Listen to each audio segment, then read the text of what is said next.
ለኪ ማርያም ሰላም ለኪ መጽንዕተ ኃይል ሰላም ለኪ።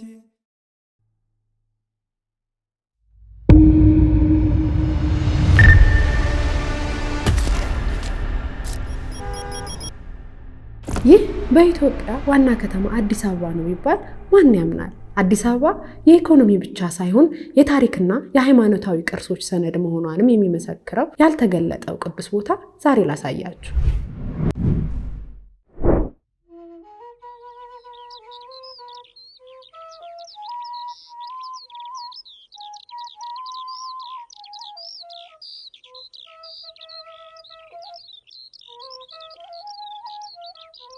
የከተማው ሁካታና ግርግር ያረበሸው ለዘመናት በሰዎች ተከቦ ነገር ግን ከዓይን የራቀ ድንቅ ስፍራ ራሱን በጅብና በነብር እያስጠበቀ በርካታ ትውልድ ያላዩት ሊዳሱት ምንነቱን ሊገልጡት ያቃታቸው የድንጋይ ጎተራዎች፣ የቅዱሳን አጽሞች፣ ፈዋሽ ጸበላት፣ አስደናቂ በውሃ ላይ የሚንሳፈፉ ሀብተ ፈውስ ያላቸው ድንጋዮች፣ ሌላም ለሁሉም ጊዜ ያለው እንዳለው እነሆ የቦሌ አራብሳ ቤዛዊት ማርያም ቤተክርስቲያን። በማለዳ ስወጣ ከቤቴ በማለዳ ስወጣ ከቤቴ ያምርልኛል ቀኔ ስምን ጠርቼ አባቴ።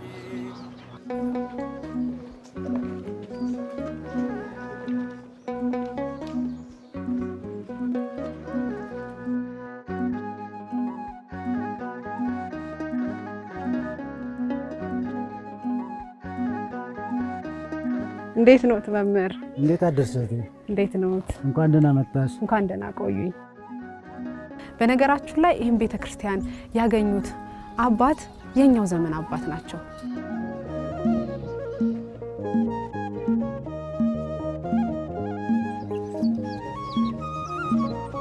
የሚገርምሽ ነገር የካቲት 4 2011 ዓ.ም ከቀኑ 9:45 ላይ ነው ታሪኩ የሚጀምረው። ቦታው ደግሞ እዚህ ጋር ነው። ነይማ ልንገርሽ። በጣም የሚገርምሽ በስራ እጦት ምክንያት ነው እና አንኳኩ ይከፈትላችኋል የሚለውን የወንጌላችን ቃል መርህ በማድረግ ከዚህ ከኋላ ያለው ያው የገብረ መንፈስ ቅዱስ ቤተክርስቲያን እጅ በር እንደዚህ አንኳኳ ነበር ከችግሬ ብዛት የተነሳ ማለት ነው። እና ቁልፍም አካባቢ ስለነበረ በሌላ ይመስለኛል ጥርጣሬው የሆነ ነገር ሲሉ እንዴ ጫካ ሂጅ እንኳን ብነግረው አይሰማኝም እንዴ ያስተውኩትንም ነገር ምናምን ብዬ ነው እንግዲህ የመጀመሪያው ወደዚህ የመጣሁበት ምክንያት ማለት ነው። አንድ ድርጅት አክሲዮን ማህበር ከሰዎች ጋር ሁኜ ብሰራ ይሻላል የሚለውን ነገር እያሰብኩ ያንን ድርጅት ገሊላ አክቲቭ ትሬዲንግ አክሲዮን ማህበር ብዬ እየጻፍኩበት በነበረበት ሰዓት በዚህኛው በኩል ጅብ ይመጣል። በዚህ ጋር? አዎ በዚህ በኩል እና በጣም ነበር የደነገጥኩትና ጅብ ያው ሰውን ይበላል ይነክሳን የሚባል ነገር ስለምሰማ የመከላከል ስራ ስሰራ የሚገርመው ነገር በዚህኛው በኩል ወደ ታች የሚያስወርድ መንገድ ነበረው። መንገዱን ይዘበት ነው እንጂ እኔን ፈልጎ አልነበረምና ልክ ሲወርድ በጣም ያስገረመኝ ነገር አብሬው ተከትዬ በዚህ በኩል ወረድኩ። እንደዚህ ስሎፕ ነበር። አሁን በስካቫተር ሰርተነው ነው አሁን ማውረድ አይቻልምና ከዚያ ጅቡ ሂዶ አንደኛ ፎቅ ላይ ነው የገባው ታች ያለው ማለት ነው። እንደዚያ ስመለከት እሱ ወደዚያ ወደ ጥንተ ቤተ መቅደሱ ሲሄድ ተመልሶ እኔን ደግሞ እንዳይበላኝ ወይም እንዳይነክሰኝ በማሰብ ግራውንድ ፕላስ ይሆናል እሱ መውጣት የማይችለው እዛ ጋር ቁጭ ብዬ ነገሩ ከዚያ ጀመረ ማለት ነው።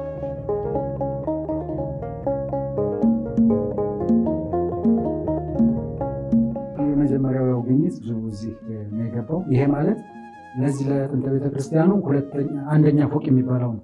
ሌላ ግራውንድም አለ፣ ከላይ ደግሞ ሌላ ሁለተኛ ፎቅ አለ ማለት ነው። ታዲያ ወደዚህ በኩል እንደዚህ ስትመለከት አንድ በር አለ፣ ሁለት በሮች እዚህ ጋር አሉ፣ 3 በር አለ። ያ መቅደስ ቅድስትና ማህሌት እያልን የምንጠራው ነው ማለት ነው።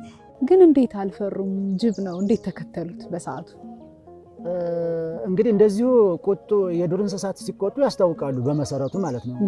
የመጣላት አይነት ባህሪ ያለው የዱር እንስሳ እንደዚሁ ታውቂያለሽ፣ በየአካባቢያችንም የተለመደ ነውና በእርግጥ እዚህ ላይ ዛሬ ላይ ሆኜ ሳስበው እኔንም ያስገርመኛል ተከትዬ የሚሄዱ ሁኔታ ማለት ነው። የመጣሁበት አካባቢ የዶኪማስ የልጅ ልጅ አቡነ ሙሴ ቤተ መቅደሶች የበዙበት አካባቢ ነውና ከዋሻ የተሰሩ ናቸውና በቀላሉ ይሄ በጥንት ዘመን ታሪክ የተሰራበት መሆኑን ለመረዳት ጊዜ አልፈጀብኝምና ወዳውኑ ወደ ቅርስ ጥበቃ ወደ ባህልና ቱሪዝም እንደዚሁም ወደ አዲስ አበባ ሀገረ ስብከት ሄጄ መረጃውን ነው እንግዲህ የነገርኳቸው።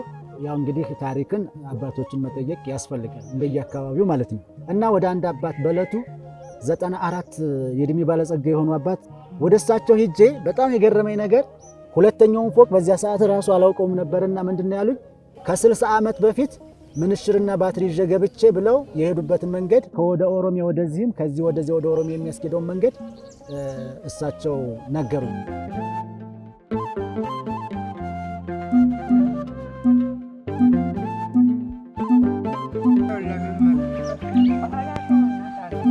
ሙሉ ስሞትን ይንገሩን። እኔ ከበደ አስፋው ነኝ። ከበደ አስፋው ንጋት። ስንት ዓመቶት ነው? ኧረ መቶ ሞልቻለሁ። በጣሊያን ጊዜ 7 ዓመት ልጅ ነው። ጣሊያን ገና ሲገባ መጀመሪያ እንደሄዱ ምንድን ነው ያገኙት? ወፍ አልደረስኩትም። ወፎቹ ከላከሉኝ። ስንት ሜትር የሚሆን ከሄዱ? 4 ሜትር 4 ሜትር ወጥቼ የሌት ወፎቹ ወፎቹም አስቸገሩኝ። እኔ ወደ ብቻዬን ነው ደግሞ ከዚያ ተመለሱ። ነብር ማለ ያን ጊዜ ነብር ነበረ ውስጡ አላ ነብር ነበረ ያን ጊዜ። ነብሩን ፈራው ተመለስኩ አይደለ እንዴ? ነብር ፈርቼ ነው እንጂ አልመለስም። ብትል መሳሪያ የለኝም። በዶጄ ነው የገባሁት። መመጠረባ ብቻ ነው። ነብር ተስጓር አልታገር ወደ ኋላ ተመለስኩት። እኔ በደርግ በፊት ነው እዚህ ቦታ የተቀመጥኩት። እዚህ ቦታ ያንን የሚያውቁት ዋሻውን ያንን ማውቀዋለሁ። ደግሞ ታሱ በላይ አንድ ትልቅ ባህር አለ ከላይ በኩል። ታሱ በላይ አንድ ደግሞ ዝም ንቦች አሉ። አንድ ቦታ ዋሻ ላይ ንብ ማበር ያን ጊዜ አለ። ያም ጊዜ እኔ ብዙ ሰርቻለሁ። እዚህ በደርግ በፊት በጃንሆይ ጊዜ ነው። በዋሻ ውስጥ ማር የመቅመስ እድል ነበሩት? ማር አለ ተላይ በኩል ተዋሻ በላይ አንድ ትልቅ ቦታ ጎድጓዳ አለች አለ። እዛ ጎድጓዳ ላይ ንቡ ገብቶ ነበር። እዛ ቆርጬ በልቻለሁ። ቤዛዊት ማርያም ቤተክርስቲያኑ እንደ አዲስ በመሰራቱ ምንድን ነው የተሰማው ስሜት? እኔ ደስታ ነው እንጂ ክፋት አልተሰማኝም። ዘር ቄስ ነኝ። ወገኔ ቄሶች ናቸው። እኔ በተሳን እወዳለሁ። ደግሞ ማርያም አገራችን ጎላ ማርያም ትባላለች። ስላሴ ቆርቻ ይባላል። እኔ የተወለድኩት ሜጫ ቆርቻ ነው። ግን አንድ ነገር አሉኝ፣ የሚገርምሽ ነገር ያ ምንድን ነው? በጣም የሚገርም ነገር የዚህ ቦታ ክብር ሊመለስ ነው ማለት ነው አሉና በዚህ በዋሻው ውስጥ ያሉ ነብሮች እኮ ክርስቲያን ናቸው አሉ። እንዴት አልኳቸው። ልክ እንዳንቺ ማለት ነው። በጾም ሰዓት ስጋ አይበሉም። በተለይ በአብይ ጾም በግና ፍየሎቻችን አንጠብቅም ስለማይበሉ ማለት ነው። ልክ ሲፈሰክ ግን ከበረታችን መጥተው ይወስድ ነበር ይበላ ነበር ሲሉ ይሄኛው አሁን የምእመናን አንደበት ነው ብለሽ የምትንቂው ነገር አይደለም። አንድ የሆነ ነገር የሚያመላክትሽ ነገር አለና በጣም ታሪኩ መስቶኝ ውስጤም ያው ካለው ነገር የዋሻውንም አይቼዋለሁ እያንዳንዱን ነገር።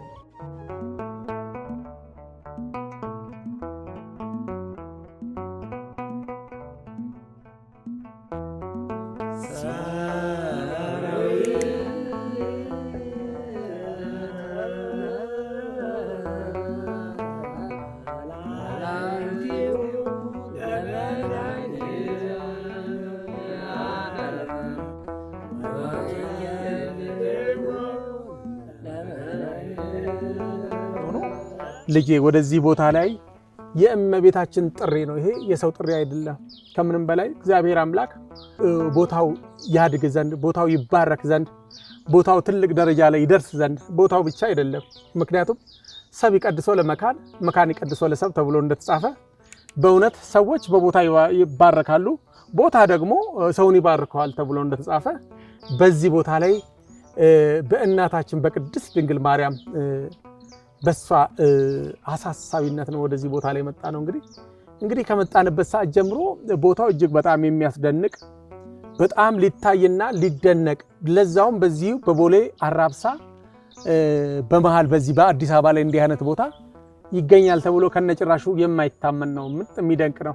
ለብዙዎች ግራ የሚያጋባ ነው። እንዴት እስካሁን ተሰውሮ ተቀመጠ ሲባል የእግዚአብሔር ስራው ይገለጽ ዘንድ ያለ ቀን የሚሆን ነገር የለ ሁሉ በጊዜ ይሆናል ተብሎ እንደተጻፈ እግዚአብሔር አምላክ እናንተ የምድር ጨው ናችሁ ተብሎ ለቅዱሳን አባቶች እንደተጻፈላቸው እናንተ የዚህ ምድር ጨው ናችሁ፣ ይሄን አልጫ የሆነውን ምድር በጨውነት በማሟሟት ራሳቸውን ጨው አድርገው በእውነት በመቅለጥ ይሄንን ጨው ያጣውን አልጫ የሆነውን ዓለም ያጣፈጡ ቅዱሳን አባቶቻችን በዚህ ቦታ ላይ እንግዲህ 1680 ዓመት ሙሉ ቅርሳቸው በዚህ ቦታ ላይ አጽማቸው እንዲሁም ደግሞ ያኔ በአብርሃም አጽባ ዘመን ግራኝ መሐመድ ዮዲት ጉዲት ቤተክርስቲያንን በሚያሳድዱበት ሰዓት ላይ እንግዲህ ቅዱሳን አባቶች እነዛ የነበሩ ደጋጋ አባቶች እውነት ታቦታችንን የእግዚአብሔር ቃል ማደሪያ የሆነውን ጽላት ለጠላት አንሰጥም ብለው በዱር በገደሉ በዋሻ ውስጥ እንግዲህ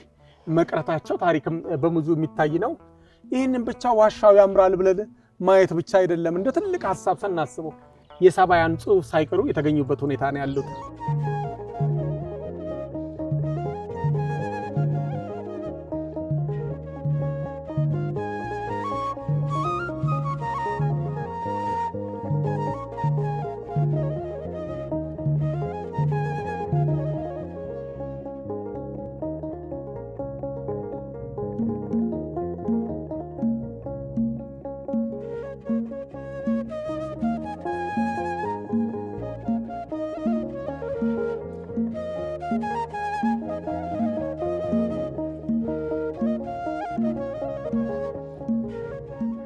ይህ እንደምታየው እንዳለ ከጀርመን የመጡት ከጀርመንና ከእንግሊዝ የመጡት አርኪኦሎጂስቶች ያጠኑት ነው። ሁሉም አጽመ ቅዱሳን ወጥቶ በእድሜ በጾታ ተተምኖ ነው የተቀመጠው። እሱን የሚያሳያችሁ ነው የሚሆነው ማለት ነው። ከዚህ ከሁለቱ በር ወደዚህ ወደ ቅድስቱና መቅደሱ በኩል ያለው የመነኮሳት መካነ መቃብር ነው። ልክ ሲከፈት ባዞላው ከፉካው ላይ እንዳለ ሲነሳ ግንዘታቸውን ትመለከቻለሽ። አሁን የመነኮሳት የካህናት የምእመናን ነው ካል የምንለየው በአገናነዝ ስርዓቱ ነው። እንደዚህ ብሎ የሚገነዝ ከሆነ ያ መነኮስ ነው ማለት ነው። እንደዚህ ከሆነ ዲያቆን ነው፣ እንደዚህ ከሆኑ ካህናት ናቸው፣ እንደዚህ ከሆኑ ደግሞ ምእመናን ናቸው ማለት ነው። በጣም የሚገርመኝ ነገር እንደገና ሁለት ህፃናትን እዚህ አካባቢ ላይ የህፃናት መካነ መቃብርም አለ። ከመነኮሳቱ ጋር ለመንቀላቀሉት ይሄኛ እንትን የምንለው ነገር አይደለም። ከዚህ መልስ ደግሞ ወደዚህ ያለው ይሄ ወደ 89 ያለው ደግሞ ይሄ የካህናትና የምእመናን ነው። ከዚህ ወደዚህ ያለው ሲከፈት ግንዘታቸው በከብት ቆዳ ነው። ከዚህ መልስ ወደዚህ ያሉት ማለት ነው። ከዚህ ወደዚህ ያሉ በከብት ቆዳ ነው ግንዘታቸው። ወደዚህ ያለው በሰሌን ነው የተከፈኑት ማለት ነው። ይሄኛው አሁን የጥራጥሬ ማስቀመጫ ይሄ የነዚህ በዚህ ዳር ይሄ ትልልቁ ማለት ነው።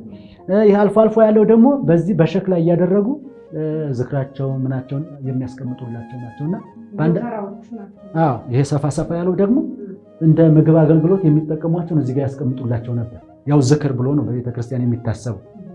ምክንያቱም አይ ሰው ከሞተ በኋላ ይበላል ይጠጣል ብለው አስበው የሚለውን አያስመጣውም ወደዚህ።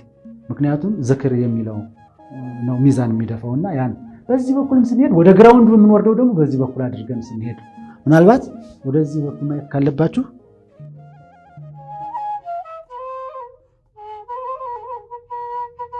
ይሄኛው የማህሌት ቦታቸው የነበረ ነው። እዚህ አንድ በር አለ፣ ሁለት በር፣ ሶስት በር። ከዚህ ወደዚህ ያለው ደግሞ ቤተ መቅደሳቸው ነው የጥንቱ ማለት ነው። እና ይሄ በጥቅሉ ቅድስት የሚባለው ክፍል ነው። ይሄ ቅድስት የመነኮሳት መካነ መቃብር እንደነገርኩሽ ሁለት እዛ ጋር ተጨምሯል። የነሱ ነው። ይሄ ባዞላ ነው በነገራችን ላይ። ይሄኛው መካነ መቃብሩ የሚዘጋበት ነው። ይሄ የዚህኛው ማለት ነው። በነገራችን ላይ ያኛው መካነ መቃብር ተደራርበው ሁለት አባቶች ነበሩ የተቀበሩት እዚህኛው ማለት ነው። እና እንግሊዛዊቷ አርኪኦሎጂስት ምን አለች መሰለሽ? ይሄ ነገር ገባኝ አለች። ከስር እናንተ የምትሉትን ትልቁን ሰው ክብር የነበረውን ትልቅ ስልጣን የነበረውን ቀበሩት አለች። ከላይ ደግሞ እንዲያገለግለው ብለው ወጣቱን ከነነፍሱ ቀበሩለት አለች። ኢትዮጵያ ምድር እንደዚህ አይነት ይሰራል እንዴ? አይሰራም ማለት እሷ ስታጠና ማለት ነው። እና ያ ማለት ይቺ ሴትዮ ወይ ወደ ፋርስ ምድር ወደ ግብፅ ሀገር ሰርታለች ማለት ነው። ግን ምንድነው አንድ ሰው ከሞተ መጀመሪያ ይቀበራል። ቀጣይ ደግሞ የሞተው እንደዚህ የማነባበር ነገር የፎካ ስራ ስለሆነ ይሄ ነው እንጂ ከነነፍሱ ኢትዮጵያ አይቀበር።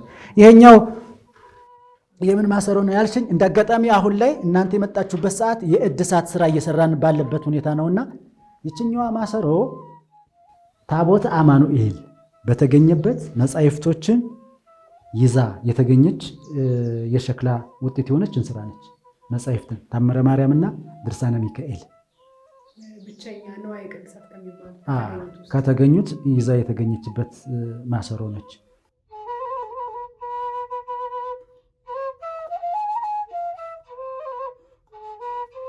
በነገራችን ላይ እስኪ ተመልከች፣ በምንድን ነው የተሰራው ያስታውቃል?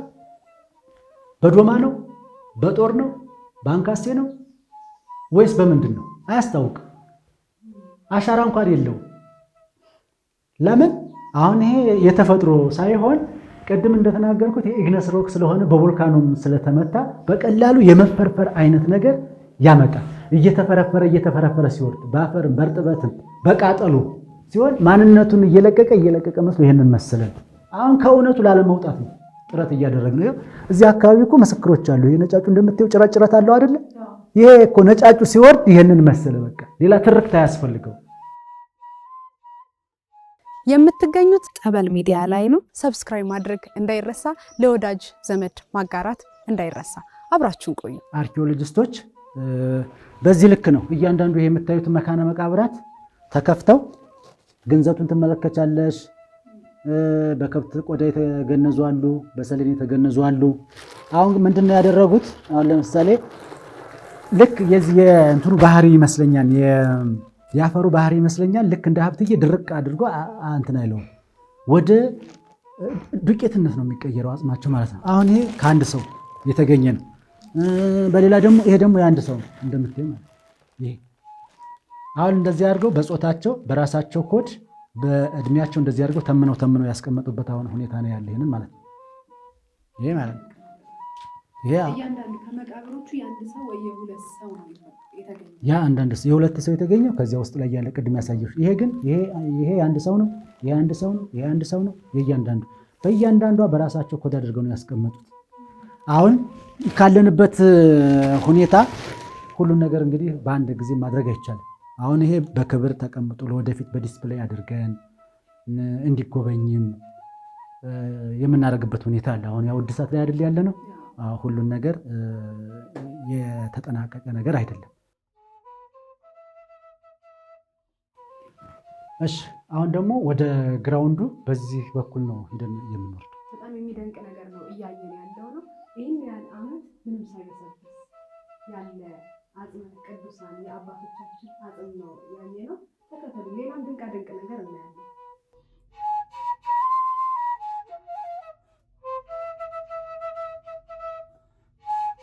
እነሱም በዚያ ሰዓት የቤተልሔም አገልግሎት ሲሰጡበት የነበረ ነው። እንዴት ታወቀ እንደዛ መሆኑ? በንዋየ ቅድሳቱ ለምሳሌ ቅድም ከድንጋይ ጎተራዎቹ አንደኛው የግብር ማስቀመጫ ነው ያልነው። ግብር ያልነው ንጹህ ስንዴ ነው። ከዚያ ደግሞ የቤተልሔም እቃዎች እዛ ጋር ስለተገኙ ማለት ነው። አሁን አንዳንዱ እንደ ቤተክርስቲያን ስርዓት ስለማይገለጹ ማለት ይሄ ስለማይባል ነውና እንግዲህ ስልጣን ያላቸው ወንድሞች እና አባቶች በዚህ በኩል ገብተው መጎብኘት ይችላሉ። እኛ ወደ ግራውንዱ ነው የምንወርደው። እሺ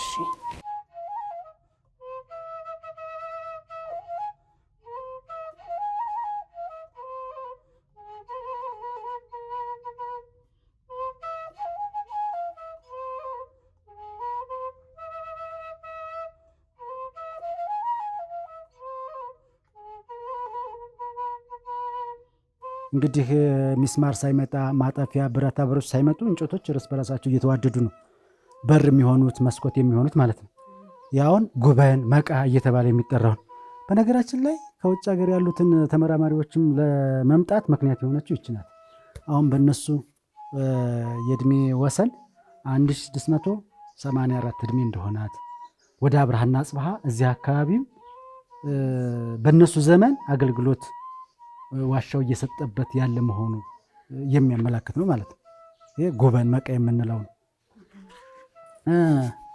ቅድም ለመግለጽ እንደሞከርኩት የድንጋይ ጎተራዎቹ ተግባር በድንጋይ ጎተራዎቹ ክዳን ነው የሚወሰነው። ለምሳሌ አሁን ይህንን እንደምታዩ የአከምባሉ አይነት ቅርጽ ያለው ነው ይሄኛው ማለት ነው። እንደዚህ ስታረጁ ልክ በእንደዚህ አይነት ክዳን የድንጋይ ጎተራዎቹ የሚዘጉ ከሆነ እዛ ውስጥ ግብር ወይም ይሄ በሐዲስ ኪዳን አጠራር ንጹህ ስንዴ ያጠራቅማሉ ማለት ነው። ይሄኛው ደግሞ የድንጋይ ጎተራ ክዳን እንደምታዩ በዚህም ጠፍጣፋ ነው። በዚህም እንደዚህ ቀዳዳ አለው።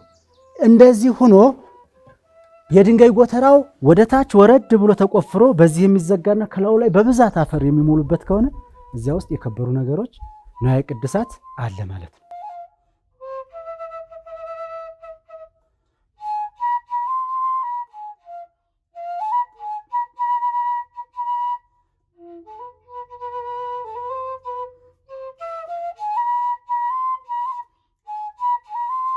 ይሁን እንጂ የአጥኚዎችን መላምት ውድቅ ያደረገችውና የቤተ ክርስቲያኗን ጥንታዊነት ያረጋገጠችው ጉበን ወይም መቃን ናት።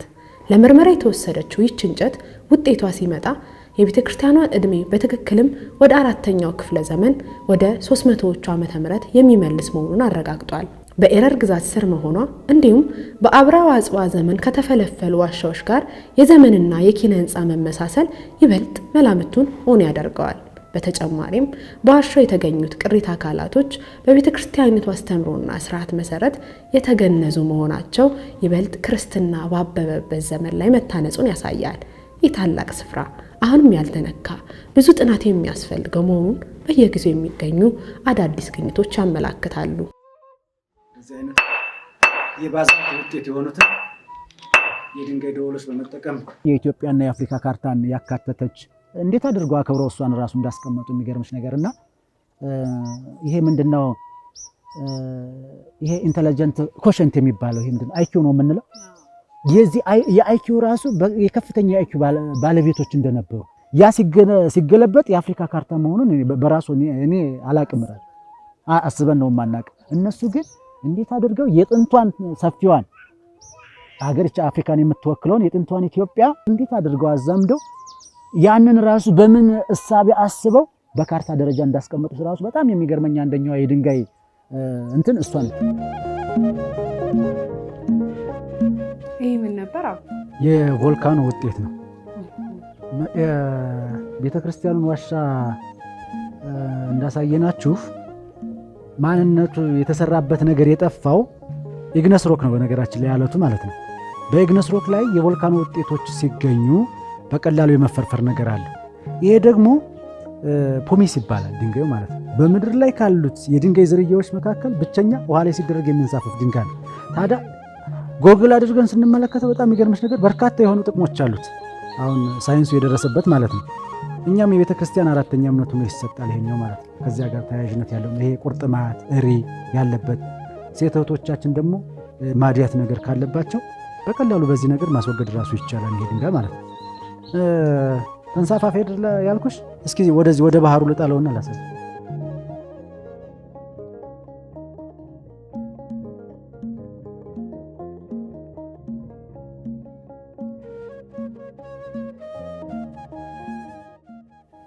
በዚህ ምስጢራዊ ቦታ ንዋየ ቅድሳቱ ከጦርነት ይሁን ከመሰል አደጋ ለመጠበቅ እንደሆነ እንዲሁም ጣራው ላይ እንደሚታየው ሀብትን የእሳት ራት ከመሆን እንደታደጉ መገመት አያዳግትም።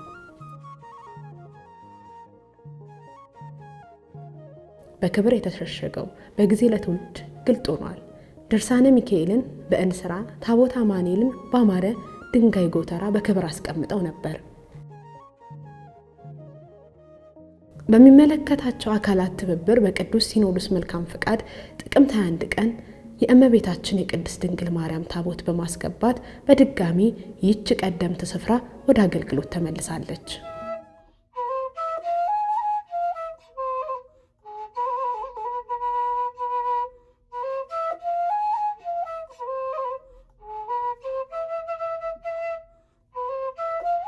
አንድ አስገራሚ ነገር ልንገራችሁ። ይህን መወጣጫ ገመድ ተመልከቱ። የታሰረችው መሰረቱ በጠነከረ ወጥ አለት ነው። ይህ ባለ 2 ፎቅ ዋሻ ቤተ መቅደስ፣ ማህሌት፣ ቅድስት፣ የተለያዩ አዳራሾች፣ ወደ 41 የሚጠጉ የሱባኤ ቤቶች፣ በርካታ መካነ መቃብሮች፣ 37 የሚደርሱ የድንጋይ ጎተራዎች፣ መዳረሻቸው የማይታወቁ መንገዶች፣ ሌሎችም ጥናት የሚያሻቸው ሀብቶች አሉ። በዚህ ዋሻ የማይደርቀው የአቡነ አረጋዊ ጠበል፣ በሌሎች ቅዱሳን የተሰየሙ ፈዋሽ ጠበላት ይገኛሉ። በዚህ ቦታ ላይ ከ40 በላይ የሚሆኑ ጸበላቶች አሉ። ይበልጥ አሁን በዚህ ቦታ ላይ ብዙ ድውያኖች በደዌ የተያዙ በአጋንንት ስርዓት የታሰሩ እንዲሁም ደግሞ ይሄ ማይግሪን ኬዝ ያለባቸው እንደገና ይሄ ዲስክ ተብሎ በዘመኑ የተለቀቁ ክፉ መንፈሶች ሁሉ በእያንዳንዱ ላይ ከእስራታቸው እየተፈቱ በዚህ በጸበል ውስጥ ዮርዳኖስ የሚባለው ታላቁ ጸበል ላይ ገብተው ሲጠመቁ ከላያቸው ላይ መንፈስ በጣም ብዙዎች በቃ ከምንም በላይ የተለያየ የእግር ችግር፣ የወገብ ችግር፣ የራስ ችግር እንዲሁም ደግሞ ውስጣዊ ደዌ የሆኑ ሁሉ እየዳኑ ያሉበት ሁኔታ ነው ያለውና እንዳጠቃላይ እነዚህ ሁሉ የምታያቸው ጸበሎች ሁሉም በእያንዳንዱ በቅዱሳን በአባቶች ስም ተሰይመው ያሉበት ሁኔታ አለ እና ትልቅ አገልግሎት እያገለገሉ ነው ያለው እየሰጡ ነው ያሉት። አካባቢ በጣም የሚያስደንቅ ነው። እኔ እንደዚህ ያለ ቦታ በጣም አይቼም አላውቅም። በጣም ደስ የሚል ቦታና የተለየ ቦታ ነው። መጀመሪያ አላውቀውም ነበረ። የእመቤታችን ዕለት የአክስቴ ልጅ ነበረ ደውሎ ጋበዘኝ ማለት ወደዚህ እንድመጣ። ከዛ የዛን ቀን አየዋት እየጠየኩ መጣሁኝ። እሱ ዝን ነበር እንዳጋጣሚ ለሱባኤ መጥቶ ከዛ እየጠየኩ መጣሁኝ። ልክ ቦታው እንትን አላለብኝም እንደመጣው አየዋት። ከዛ ለእኔም ተመልሼ መጣሁ። ማስከኞት የመጣሁት ግን ቢሆንም በጣም የሚያስጨንቀኝና በጣም የሚያስቸግረኝ መንፈስ ነበረ። ግን እግዚአብሔር ይመስገን ገና ቦታው ላይ ስገባ ነው ሁሉም የተወገደልኝ። ስልሽ የመጣሁት ለሱባኤ ነው። ግን በቃ ቢያንስ ጸበሉ ትንሽ ልጠመቅ ብዬ አልገባውም አሁን ማለት ነው። በጣም የሚያስጨንቀኝና የሆነ በቃ ሐሳቤ እንትን የሚልብኝ ነበረ። ግን አሁን ፈጣሪ ይመስገን ልክ እሱ መጥቶ ነይ በቃ እዚህ ቦታ መግባት አለብሽ ብሎ በድጋሚ ሲደውልልኝ መጣሁ ማለት ነው። ግን ፈጣሪ ይመስገን ብቻዬን ነው የመጣሁት። አሁንም ልክ መጣሁኝ ገባሁ። ፈጣሪ ይመስገን ክብርና ምስጋና ለመብርሃን። እንዴት ናችሁ? እግዚአብሔር ይመስገን። ማን ልበል? እኔ ኪሩቤል እባላለሁ። አንተስ? ኢዩኤል እባላለሁ። እንዴት አገኛችሁት ገዳሙን? ምን አያችሁ? እስኪ ያያችሁትን ነገር አጫውቱ። እሺ ገዳሙ በጣም ደስ የሚል ነበረ። እንግዲህ እንደተመለከትነው ብዙ የተለያዩ የጸበል አይነቶችን አግኝተናል። የቅዱስ አማኑኤል የማርያም ምናምን ብዙ ጸበላትን አግኝተናል። በአሁኑ ሳንዘጋጅ ስለመጣን በቀጣይ ደግሞ ሰፋ ባለ በስነ ስርዓት ፕሮግራም ይዘን ማለት ነው ፕሮግራም ይዘን መተን ለንጠመቅ ወስነናል እና በጣም ደስ የሚል ገዳም ነው። በቃ አላ ስሜትን ስትረበሽ እዚህ መምጣት አለብሽ። በቃ ደስ ይላል። በሮቻቸው ናቸው የመግቢያዎቹ ነው ነገር እንግዲህ ልጅ ያው እነዚህ የምታያቸው ሁሉ ሙሉውን እንዳሉ ጸበሎች ናቸው። ግፋይል ባንድ ውስጥ አራት የመጠመቂያ አለ። ይሄ የጻኑ ቂርቆስ እየሉጣ የመላእክቶች የሰባቱ ሊቃነ መላእክት ከዋናኞቹ አንድ ሁለት ተደርጎ ነው። ይሄ ደግሞ የእናታችን ቅድስት ድንግል ማርያም እያለ የሁሉም የቅዱሳን አባቶቻችን የጸበል ቦታ ነው።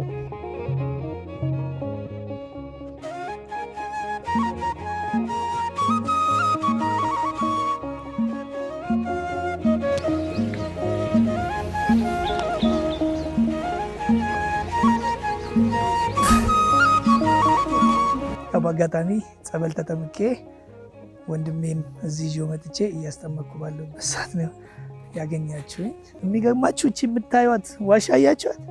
አሁን ስታዩት ትንሽ ነች አይደል? ወደ ውስጥ ገብቶ እንደዚህ ደግሞ የሚወጣ እንትን አለ፣ ቤት አለ እና እዛ ቤት ውስጥ እንግዲህ በቆርቆሮ ነው፣ ክፍት ነው። እነዚህ ሁሉ የሉም እኔ ከዛሬ 2 ዓመት በፊት ስመጣ። ስለዚህ እዛ ውስጥ ገብቼ ለ4-5 ቀን ነው እንደዚህ ቆይቼ በጣም የሚደንቅ ነው። እዛ ጋር ጥሞና አድርጌ መጥቻለሁ። ከሆነ ዓመት በኋላም ለምስክርነት መጥቻለሁ።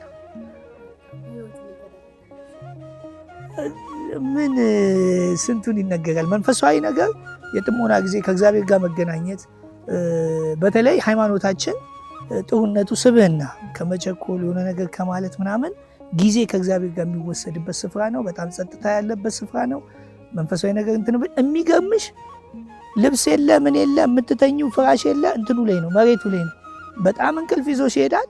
ቅዝቃዜ ያለ ይባላል ግን እዛ አይበርድሽም እና አይረብሽም። አንዴ ነው በሶ የምትበይው በሶ ከዛ የሆነች ነገር ነው አንዴ ነው 12 ሰዓት ከዛ አይረብሽም። እና ይሄ በጣም የሚያስደንቅ እና ለብዙ ሰዎች እያስተዋወቅ ዛሬ ወንድሜን ይዤ መጣሁ።